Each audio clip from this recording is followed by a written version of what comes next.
বন্ধুর একজন জনপ্রিয় ঔপন্যাসিক লড়ছেন ক্যান্সারের সাথে।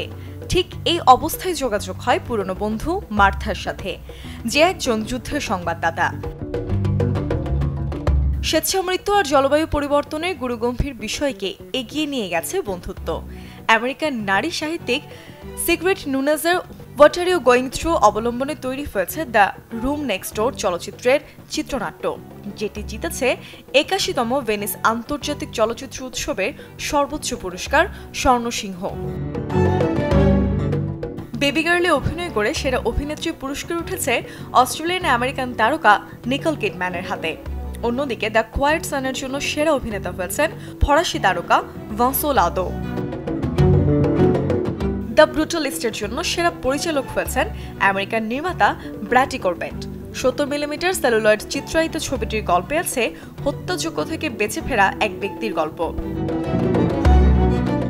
১১ দিনব্যাপী চলা উৎসবের পর্দা নামে গতকাল রাতে সমাপনী আয়োজনে মূলত ৮টি ক্যাটাগরিতে দেওয়া হয়েছে ৮১তম আসরের পুরস্কার।